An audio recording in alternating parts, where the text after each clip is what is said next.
You aren't antisocial. You're performing a system reboot. The world sees you disappear, cancel plans, or go silent for weeks, and they label you as cold or distant.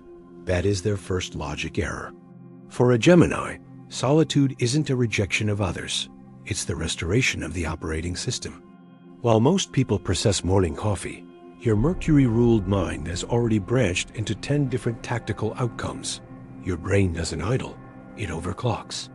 Manage that CPU usage, or the system crashes. When you are in a room, you aren't just socializing, you are a high-frequency receiver. You are analyzing tone shifts, decoding micro-expressions, and detecting subtext others are too slow to perceive. You absorb the energy of the room like a sponge. But this mental engagement is computationally expensive. You retreat because you need the silence protocol to recalibrate. Solitude is where your thoughts belong entirely to you.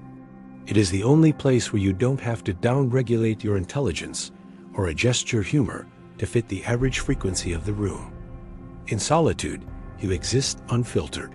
For a Gemini, that isn't just a preference, it's intellectual survival.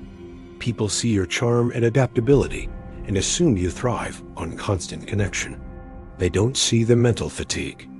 They don't see the internal dialogue that never stops the replaying of data, the analysis of what was said versus what was meant. Gemini solitude is decompression. It's the only space where your thoughts can expand without interruption. You can jump from a midnight project to a random research rabbit hole at 3 a.m. without having to justify your mental chaos. To the world, it looks like a mess. To you, it's a sacred architecture. There is a deeper reason you choose to be alone. Control, not over others, but over your own environment. Social settings are unpredictable. Moods shift and agendas are hidden. But in your solitude, the atmosphere is stable. You don't avoid people. You avoid stagnation. You've noticed it, haven't you?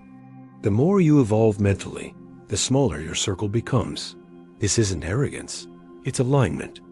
Many connections eventually feel like a repetitive loop, the same conversations, the same predictable routines. When the mental stimulation fades, your spirit begins to shrink. You cannot stay where your mind isn't expanding. You prefer to be alone because you haven't met enough people who feel like a home base for your mind. Until you find resonance, solitude is your safest fortress. It protects you from emotional instability and the exhaustion of being misunderstood. Gemini, your love for solitude is an intelligent response to a world that moves slower than your thoughts. If this blueprint feels like it was pulled directly from your own internal server, hit the like button to signal the community. Comment "Protocol accepted" if you've mastered the art of the strategic disappearance. Subscribe to the channel to continue the Mercury OS upgrade. We don't just talk about astrology here. We map the psychology of the elite mind. Turn on the notification bell. Your next recalibration starts soon.